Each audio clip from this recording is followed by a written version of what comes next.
Separatist agitator Simon Ekpa told a Finnish court that he is not a leader of the indigenous people of Biafra, he's just a content creator. Ekpa, who has been at the center of countless online videos calling for sit-at-home protests and threatening violence across Nigeria's southeast, is now claiming all that he was doing was content and it was simply for leisure. According to media reports, his legal team in Finland is arguing that the videos he published were not real-world directives, but online content purely meant for entertainment. The subservient shame of Nigerian media. TVC News' false report on Simon Ekpa, a stacked betrayal of ethical and investigative journalism. Welcome to Biafran Voice 247 TV. The moment I encountered a video report from Duknusing, I harbored a fleeting hope that this might be the long-awaited opportunity to witness irrefutable video evidence of Simon Ekpa deny his affiliation with IPOB before a Finnish court. I reasoned that despite TVC News' notorious reputation for disseminating falsehoods, a Nigerian national television station might at last substantiate its audacious claim that Simon Ekpa agreed to be merely a content creator. I resolved that if this report presented compelling evidence during its 7-minute and 7-second duration, I would promptly retract my support for Simon Ekpa, extend apologies to those with whom I'd engage in fervent debates, and permanently deactivate my social media accounts. Yet, as the adage goes, a pig has never birthed a lion. True to form, TVC News failed to produce or broadcast any video of Simon Ekpa making such claims, confirming the deplorable extent to which Nigerian media outlets propagate misleading narratives. It is profoundly shameful and a grave affront to ethical journalism for a national television station to base its reports on mere hearsay. Why would an institution like TVC News rely on tweets from anonymous individuals, devoid of credible evidence, and still be regarded as a mouthpiece of nation?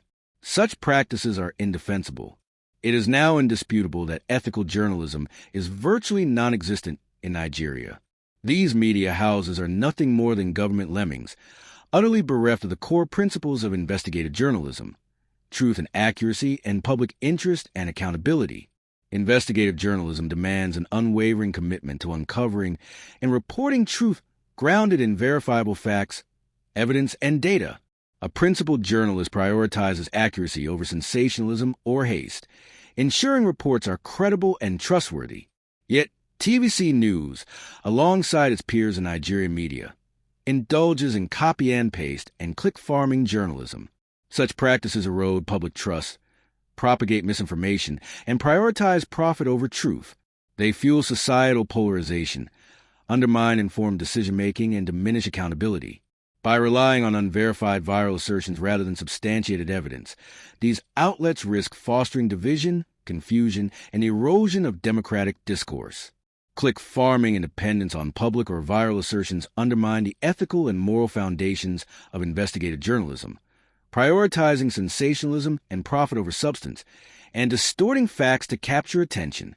True journalism hinges on inculpatory evidence, rigorous fact-checking, and objective analysis to deliver reliable, trustworthy reports that enlighten rather than mislead the public. This is precisely what Nigerian media AIT Online, Sahara Reporters, Guardian Nigeria, Arise News, Channels Television Premium Times, Punch newspapers, Vanguard News from A to Z lacks, each outlet a subservient cog in the government's propaganda machine. When it comes to propagating lies and propaganda against the Biafra agitation, Matsi Nnamdi Kanu, Igbos, these media houses operate with unrestrained zeal, their narratives flowing like an open faucet. Yet, in the same Nigeria where Fulani militia herders Boko Haram/ISIS and ISWAP terrorists have been slaughtering innocent civilians and soldiers in states like Benue, Plateau, Taraba, Kogi, Enugu, and Ebonyi, TVC News remains conspicuously silent. Reports indicate that since President Asiwaju Bola Ahmed Tinubu's inauguration, Nigeria has endured staggering violence, with estimates of 7,472 to 13,346 lives lost and 9,207 to 12,584 individuals abducted across conflicts involving Fulani herdsmen, Boko Haram bandits, and other terrorist groups from northern Nigeria. Despite this carnage, TVC News has failed to produce comprehensive reports on these atrocities, reserving its vigor for baseless attacks on Simon Ekpa, a figure who has courageously exposed their complicity to the world. The truth remains unassailable. Simon Ekpa is the man who halted the ethnic invasion of the Southeast. His resolute approach thwarted the efforts of arms-wielding sociopaths, funded by the federal government of Nigeria, to sow chaos in our region. Simon Ekpa is poised to emerge as a hero, an international one whose victory is imminent. While TVC News peddles fabrications, Ekpa's efforts have cast a global spotlight on the Biafrans' plight, challenging the narratives of a media that grovels before a misleading government. The Nigerian media, epitomized by TVC News, has forsaken its sacred duty to hold powerful institutions accountable, opting instead to serve as a conduit for government propaganda.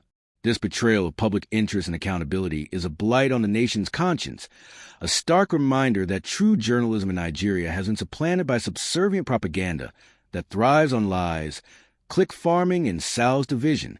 In a twist that has left many Nigerians both amused and outraged, separatist agitator Simon Ekpa told a Finnish court that he is not a leader of the indigenous people of Biafra. He's just a content creator. Ekpa, who has been at the center of countless online videos calling for sit-at-home protests and threatening violence across Nigeria's southeast, is now claiming all that he was doing was content and it was simply for leisure. According to media reports, his legal team in Finland is arguing that the videos he published were not real-world directives, but online content purely meant for entertainment. Now, this is coming as Finnish prosecutors push for a 6-year jail term, accusing Simon Ekpa of public incitement to commit crimes with terrorist intent and participating in a terrorist group. Now, IPOB has since distanced themselves from him, and its leadership says that Ekpa no longer has ties to their organization and that his actions have caused more harm than good. As this trial unfolds, the court's final decision will, of course, set a precedent on how international jurisdictions handle politically charged content in the digital age. What is interesting to me is to see that there are real-life consequences for digital character, if you ask me. I think I don't know if this is cunning or if this is a convenient defense on his part, but his actions and his incitement did have real-world consequences and were very inflammatory. Let's take a look at social media.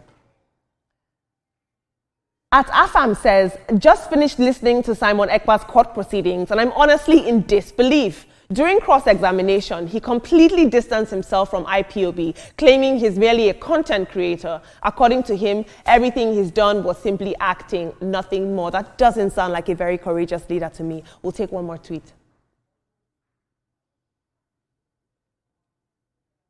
@Nadre says, this is not only insulting, it's cowardice at the highest level. People have died, schools shut down, businesses collapsed, and entire communities lived in fear, all based on the commands of a man now pretending it was all for entertainment.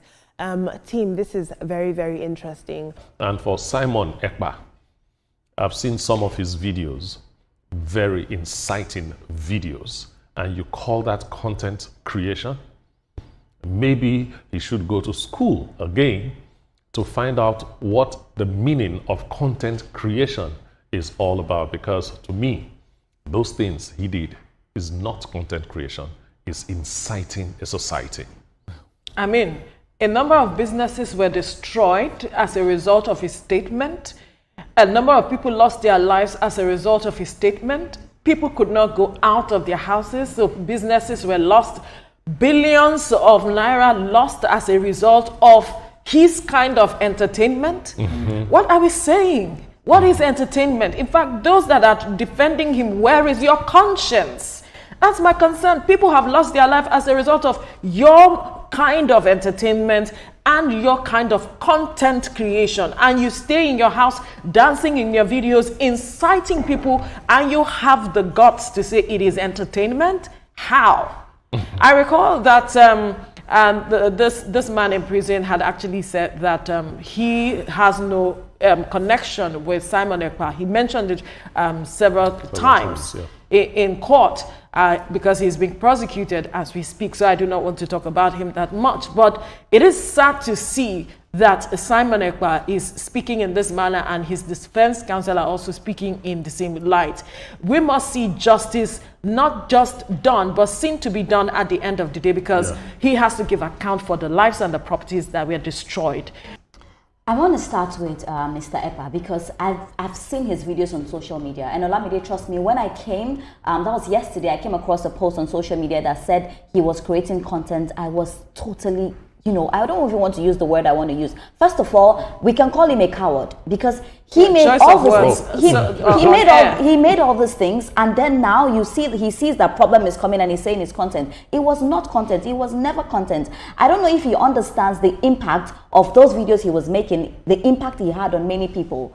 I don't think he gets it. And anybody that supports him as well, I would join the person to the bandwagon and say that it's really inhuman, because it's not content. And I pray that the law really takes, you know, the stage on him and what he did, because you cannot say that is content. We see content on social media, but there's a limit to content you create as well. So I really hope that he faces the law on this one. For Mr. Ekpa, well, I think the guy was just trying to downplay content creation.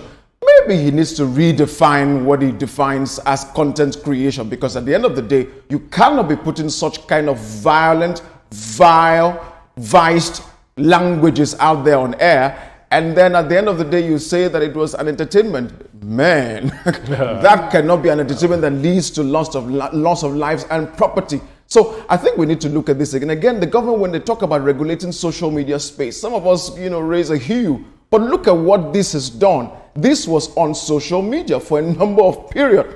And then we've seen the after effect of that. Should we then go back to regulating that? Or should we reschool ourselves as to what should be the kinds of content we put out? What we do at an individual level has effect at a cross-border level. So we need to be sure what we do so that everybody feels safe at the end of the day. Indeed, and some might argue that this is an insult on Nigerians' intelligence. To tell us, we watched you make inflammatory remarks, and to come and have that sort of defense in court is absolutely unacceptable.